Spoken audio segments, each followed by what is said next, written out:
مسلم شریف کے اندر یہ روایت موجود ہے۔ خصائص الکبریٰ میں علامہ جلال الدین سیوطی رحمۃ اللہ علیہ نے اس روایت کو نقل کیا ہے کہ نبی کریم صلی اللہ علیہ وسلم نے فرمایا کہ کل روز محشر ہر ایک نبی اللہ تبارک و تعالیٰ کی بارگاہ میں پیش ہونے سے گھبرائے گا، کترائے گا۔ کسی نبی کو بھی یہ جرت نہیں ہوگی کہ وہ اللہ تبارک و تعالیٰ کے سامنے پیش ہو کر اپنا حساب و کتاب دے سکے۔ ساری کی ساری عالم انسانیت انتہائی غمزدہ، کبیرہ خاطر اور انتہائی خوف کے عالم کے اندر مبتلا ہوگی۔ تو اللہ تبارک و تعالیٰ سب سے پہلے حضرت ابوبکر صدیق رضی اللہ تعالیٰ عنہ کو اللہ کی بارگاہ میں پیش فرمائیں گے۔ حضرت ابوبکر صدیق رضی اللہ تعالیٰ عنہ نبی کریم صلی اللہ علیہ وسلم سے عرض کریں گے کہ یا رسول اللہ، آپ جانتے ہیں کہ میں نے اپنی زندگی کا زیادہ تر حصہ حالت کفر کے اندر گزارا ہے، حالت اسلام میں تو میں بہت کم عرصہ میں نے گزارا ہے، اس لیے میں کیسے اپنے رب کے سامنے پیش ہو کر اپنا حساب و کتاب پیش کروں؟ تو نبی کریم صلی اللہ علیہ وسلم فرمائیں گے نہیں ابوبکر صدیق، تجھ سے بڑھ کر کوئی انسان اس وقت نہیں ہے، انبیاء کے بعد تیرا مقام اور مرتبہ ہے، تو اللہ تبارک و تعالیٰ کی بارگاہ میں پیش ہو کر اپنا حساب و کتاب دے۔ حضرت ابوبکر صدیق رضی اللہ تعالیٰ روئیں گے، گھبرائیں گے، کترائیں گے، اور پھر اللہ تبارک و تعالیٰ کے حضور سجدہ ریز ہو جائیں گے اور اللہ تبارک و تعالیٰ کی ایسی حمد و ثنا فرمائیں گے جیسے کہ نبی کریم صلی اللہ علیہ وسلم نے فرمائی۔ تو ابوبکر صدیق رضی اللہ تعالیٰ عنہ سے کہا جائے گا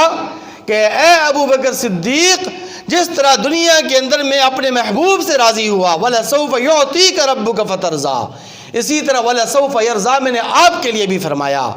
اے ابوبکر صدیق رضی اللہ تعالیٰ عنہ، تو نے میرے محبوب پر اتنے احسانات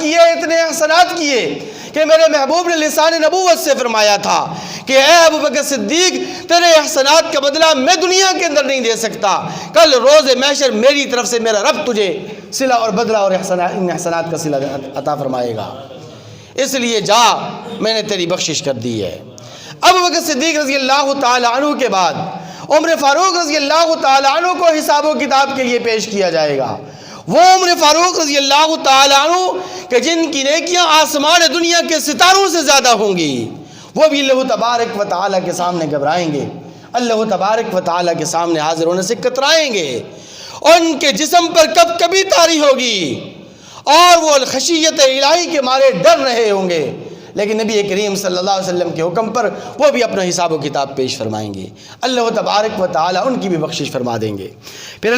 نبی کریم صلی اللہ علیہ وسلم حضرت عثمان بن عفان رضی اللہ تعالیٰ عنہ کو حساب و کتاب کے لیے پیش فرمائیں گے۔ حضرت عثمان غنی رضی اللہ تعالیٰ عنہ کا رو رو کر حال برا ہو چکا ہوگا، وہ فرمائیں گے کہ یا رسول اللہ، میں کیسے اپنے رب کے سامنے حساب و کتاب کے لیے پیش ہوں؟ آج میرا رب جلال کے اندر ہے، آج میرا رب بہت ہی زیادہ غصے کے اندر ہے۔ عثمان بن عفان رضی اللہ تعالیٰ عنہ جب پیش ہوں گے تو اللہ تبارک و تعالیٰ فرمائیں گے کہ عثمان پریشان مت ہو، تو نے میرے محبوب پر ایک احسان کیا تھا، آج اس کا میں تجھے بدلہ دینا چاہتا ہوں۔ انہیں تو یاد بھی نہیں ہوگا، اللہ تبارک و تعالیٰ یاد دلائیں گے کہ اے عثمان بن عفان، ایک مرتبہ ایسے ہوا کہ میرا محبوب عید الفطر کے دن عید گاہ جانے کے لیے گھر سے نکلا، گھر والوں نے کہا، ازواج مطہرات نے کہا کہ حضور آج عید الفطر کا دن ہے، کئی دنوں سے گھر میں کچھ پکا نہیں ہے، لیکن آج پکانا اس لیے ضروری ہے، گھر میں کھانے کا اہتمام اس لیے ضروری ہے کہ آج عید الفطر کا دن ہے، خوشی کا دن ہے، مکہ کی بیوہ عورتیں آئیں گی، مکہ کے یتیم بچے آئیں گے کہ آج حضور کے گھر میں تو کچھ نہ کچھ پکا ہوگا، تو ان بیواؤں کو ہم کیا کھلائیں گے، ان یتامہ کو ہم کیا کھلائیں گے؟ نبی کریم صلی اللہ علیہ وسلم کی طرف سے جواب ملے گا کہ اے میری بیویوں، میرے پاس کچھ نہیں کہ میں تمہیں دوں کہ تم کچھ کھاؤ اور کھلاؤ اور کچھ پکاؤ۔ نبی کریم صلی اللہ علیہ وسلم عیدگاہ تشریف لے جاتے ہیں، پیچھے سے عثمان بن عفان، عثمان غنی رضی اللہ تعالیٰ عنہ کو اس واقعے کی خبر ملتی ہے، وہ اونٹوں سے لدا ہوا سامان نبی کریم صلی اللہ علیہ وسلم کی ازواج مطہرات کے پاس پہنچا کر واپس چلے آتے ہیں۔ نبی کریم صلی اللہ علیہ وسلم عید کی نماز پڑھ کر عیدگاہ سے جب گھر واپس لوٹتے ہیں تو دیکھتے ہیں کہ اپنے حجرے کے باہر اور اپنے گھر کے باہر سین میں لمبا دسترخوان لگا ہوا ہے، اور مکہ کی بیوہ عورتیں اور مکہ کے یتامہ اس دسترخوان سے مستفید ہو رہے ہیں۔ نبی کریم صلی اللہ علیہ وسلم آسمان دنیا کی طرف نگاہ اٹھا کر اور اپنے ہاتھ اٹھا کر حضرت عثمان ابن عفان رضی اللہ تعالیٰ عنہ کے حق میں دعا کرتے ہیں کہ یا رحمان سہل الحساب علی عثمان، کہ یا ربا عثمان ابن عفان پر روز محشر حساب و کتاب کا معاملہ آسان اور سہل فرمانا۔ اس لیے عثمان آج تجھ سے کوئی حساب نہیں لیا جائے گا، جہاں تیری بھی بخشش ہو چکی ہے۔ آخر میں